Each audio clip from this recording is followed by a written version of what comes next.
এই তিনটা কাজ যদি কেউ করে সে নিশ্চিত তার পতন, ধ্বংস হয়ে যাবে। নাম্বার ওয়ান, মা বাবার সাথে বেয়াদবি করা, মা বাবার বদদোয়া নেওয়া। অনেকে দেখেন যে মা বাবার সেই স্মৃতি ভুলে গিয়েছে, ছোটবেলা থেকে কিভাবে কোলে পিঠে মানুষ করেছে ভুলে যায়। এই কাজটা করবেন না। রাসূলুল্লাহ সাল্লাল্লাহু আলাইহি ওয়াসাল্লামের সময় ইয়েমেনের এক যুবক, নাম তার ওয়াইস আল কুরনি, ওনার খুব ইচ্ছা রাসূলুল্লাহ সাল্লাল্লাহু আলাইহি ওয়াসাল্লামকে একবার দেখবেন, সুযোগও পেয়েছিলেন, কিন্তু বাসায় বৃদ্ধ মা, অন্ধ মা, অসুস্থ মা বলতেছে, বাবা তুমি যদি চলে যাও আমার কি হবে। উনি কষ্ট বুকে চাপা দিয়ে রাসূলুল্লাহ সাল্লাল্লাহু আলাইহি ওয়াসাল্লামের সাথে দেখা করতে যাননি। ওদিকে রাসূলুল্লাহ সাল্লাল্লাহু আলাইহি ওয়াসাল্লাম ঘোষণা দিলেন, সাহাবীদেরকে বললেন, ইয়েমেনের এক যুবক আছে, নাম তার ওয়াইস আল কুরনি, সে যে দোয়া করবে সে দোয়া কবুল হবে।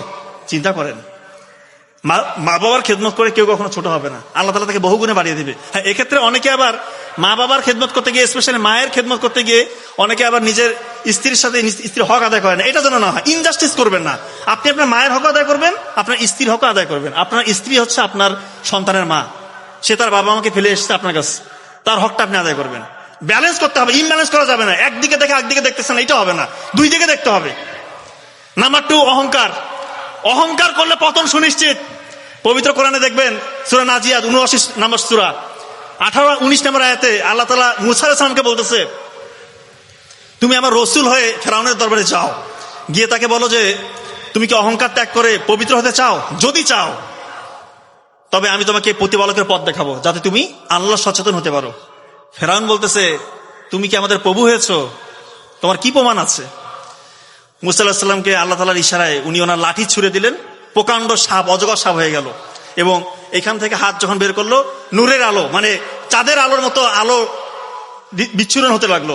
এটা দেখে একটু ভয় পেয়েছিল ফেরাউন। সে বলতেছে, এটা তো স্রেফ জাদু, আমি বিখ্যাত জাদুকরকে ডাকবো, তোমাকে ভুল প্রমাণ করব। চ্যালেঞ্জ ছুড়ে দিল। এই যে সম্মেলন, এর থেকে মহা সম্মেলন, হাজার হাজার মানুষকে সমবেত করা হলো, এবং মিশরের সব থেকে মানে নাম্বার ওয়ান, মানে এখন দেখেন খেলাধুলায় মেসি, রোনালদো, নেইমার এগুলাকে হায়ার করে নিয়ে আসছে যে মুসাকে পরাজিত করতে হবে। তো জাদুকররা মুসা আলাইহিস সালামকে বলতেছেন, তুমি ফেলবা না আমি ফেলবো। মুসা আলাইহিস সালাম বলতেছেন, ঠিক আছে আপনারাই ফেলেন।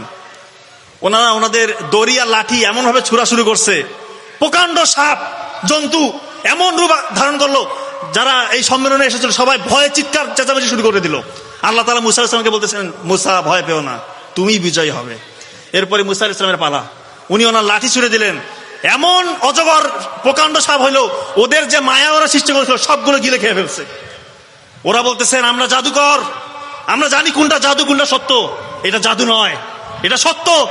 আমরা আজকে থেকে মুসা এবং হারুনের রবের, আমরা তার একাত্মতা, তার সাথে তাকে রব হিসেবে মেনে নিলাম, তার প্রতি ঈমান আনলাম। এই দৃশ্য দেখে ফেরাউনের অবস্থা চিন্তা করেন। সে ক্রুদ্ধ হয়ে রেগে গিয়ে বলল, তোমাদেরকে আমি এনেছি, তোমরা আমার অনুমতি ব্যতীত তার রবকে তোমরা স্বীকার করেছো, আমি এখন তোমাদের হাত পা কেটে খেজুর গাছের সাথে ঝুলিয়ে রাখবো। জাদুকররা বলল, তোমার যা খুশি তোমরা করতে পারো, কিন্তু যে সত্য আমরা দেখেছি, এই সত্য থেকে আমরা বিমুখ হব না। আলটিমেটলি এরপরে ফেরাউন আরো চড়া হয়েছিল, মুসা আলাইহিস সালামের গোত্রকে ধ্বংস করতে এসেছিল। আপনারা জানেন সে পতন হয়েছে নীল নদে ডুবে। নমরুদ আল্লাহর সাথে যুদ্ধ ঘোষণা করেছে। ইব্রাহিম আলাইহিস সালামকে নমরুদ বলতেছে, তোমার রব কি করে? ইব্রাহিম আলাইহিস সালাম বলতেছে, আমার রব জীবন দেয়, মৃত্যু ঘটায়। বলতেছে, দুইজন কয়েদিকে নিয়ে আসো, বন্ধুকে নিয়ে আসো। একজনকে মৃত্যু দেওয়া হলে আরেকজনকে ছেড়ে দিল। বলতেছে, আমি মৃত্যু দেয়, আমি জীবন ঘটাই। নমরুদ বলতেছে ইব্রাহিম আলাইহিস সালামকে। ইব্রাহিম আলাইহিস সালাম বলতেছেন, আমার রব সূর্যকে পূর্ব দিকে উদিত করে, আপনি পশ্চিম দিকে উদিত করে দেখান। নমরুদ পারতেছে না, রেগে গিয়ে বলতেছে, ঠিক আছে যুদ্ধ হবে তোমার রবের সাথে। আলটিমেটলি জানেন, ন্যাংরা মশা দিয়ে তাকে মেরে ফেলছে। এবং প্রথম উদ্ধত প্রকাশ করেছিলেন ইবলিস শয়তান। আল্লাহ তাআলা ওনাকে অনেক ভালোবেসেছিলেন। ইবলিস শয়তানকে কম ভালোবাসছিল আল্লাহ তাআলা? আগুনের তৈরি, তার সামনে আদম আলাইহিস সালামকে কাদামাটি দিয়ে তৈরি করেছিল। এরপর আল্লাহ তাআলা যখন ইবলিস শয়তানকে বললো যে তুমি আদমের সেজদা করো, তার ইগো, এই যে হিংসা, তার অহংকার জাগ্রত হলো। সে বলল, আমি আগুনের তৈরি আর কাদামাটি দিয়ে তৈরি করলেন আদমকে, আমি তাকে সেজদা করবো? এটা হয় না। এই যে আল্লাহর সাথে অদ্বৈতপূর্ণ আচরণ, তার পরিণতি আপনারা দেখেছেন।